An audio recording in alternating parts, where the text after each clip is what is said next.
好，我是小猫，谢谢大家的点赞。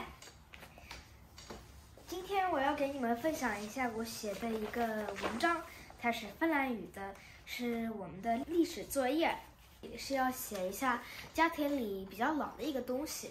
然后我就选我们家庭里有一个提琴，是我爷爷的爷爷的小提琴，然后它在我们的下屋里，在我爷爷的爷爷的照片边上。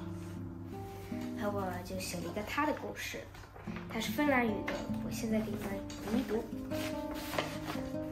Isoisän viulu. Olipa kerran viulu. Se viulu on hyvin vanha.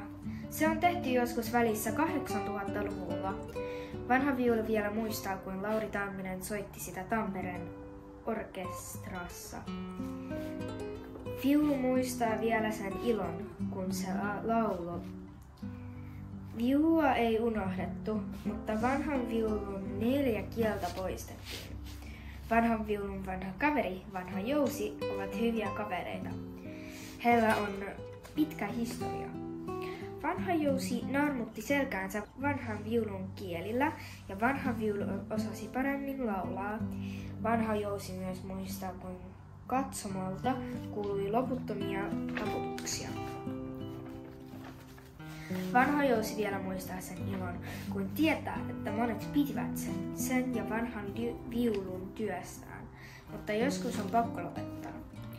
Nyt vanha viulu ja vanha Jousi ovat seinässä ripustettuna omistajan taulun vieressä, katsomassa monta kertaa remontoitua kesämökkiä. Isoisä Lauri Tamminen syntyi 16,8,1893, kuoli 22.11.1938。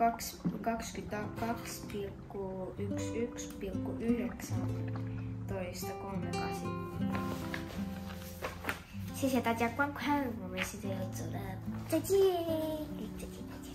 不要忘了点赞、投币和分享。